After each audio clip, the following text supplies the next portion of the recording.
Evening guys, মা পায়েস করছে। কার জন্য পায়েস করছি বলো? আমাদের জন্য, আমার দিভাই আর তোমার জন্য। হ্যাঁ ঠিক আছে, কিন্তু তোমার মানে কেন করেছি, তুমি স্কুল থেকে এসে কিচ্ছু খাও না, পায়েসটা মানে খেতে ভালোবাসো, তাই পায়েসটা করছি। আর পায়েসটা সবাই খায়, দিভাইও খায়, তুমিও খাও, আমিও একটা মিষ্টি গন্ধ আসছে না?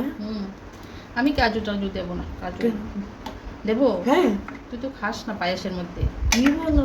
দিভাইও খায় না।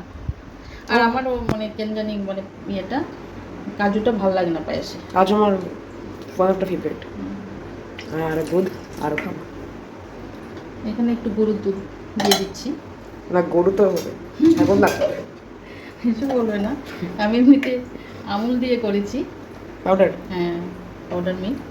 আর এখন একটু ইয়ে দিয়েছি, কী জানি বলে, গরুর দুধ। হ্যাঁ, মিল্ক লিকুইড ছিল, সামনে ছিল বলে দিয়ে দিলাম। একটু একটু শর্টটাও দিয়ে দিলাম উপরে।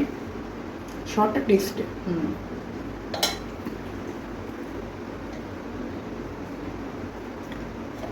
আমার আজকে একটা ইয়ে বলছি, গল্প বলছি। আমার ছেলে ছোটোবেলা একদম মানে ও ভাত মানে ভাতটা খেত না, তখন কি করব, ওই পায়েস বানিয়ে দিতাম। একটা মানে ঘটনা ছিল যে একবার একটা বাড়িতে গেছি, বিয়ে বাড়ি ছিল, তো ও তো কিছুই খায় না। তো কী করবো, আমার একজন জানাশোনা ছিল, উনি জানেন যে ও পায়েসটা খায়। তারপর দুপুরবেলা যে ঠাকুর বাড়ির থেকে যে ভোগ এনেছিল, ওইখান থেকে মানে ইয়ে করে পায়েসটা এনে ওকে খেয়ে দিয়েছিল। কে ছিল? ওই একটা বুড়ি মাসি ছিল। তো আমার এই কথাটা আজও মনে পড়ে আর কি। ও পায়েস ভীষণ ভালোবাসে, মানে ছোটোবেলা ভাতটা খেত না, তাই আমি পায়েস করে করে দিতাম। পায়েসকে কে না বলবে বলো তো? হয়ে গেছে, আর নাড়াবো না, এবার ঠান্ডা হোক। আগুন থাকতে ঠান্ডা কেমন হয়? না, আমি অফ করে দেবো। সরি, আমি আগুনে গ্যাস অফটা করে। বাই গাইস, এখান থেকে এসো, বাই, গুড নাইট। এখন আবার কি করছো মা?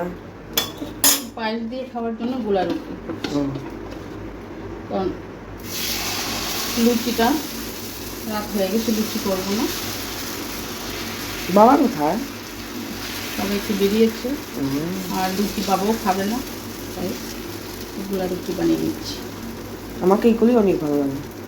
তুমি খাবে এই রুটিগুলো? হ্যাঁ, এখানে অনেকগুলি বানিয়ে নিলাম। হাত পুড়ে না? বানিয়ে নিয়েছি।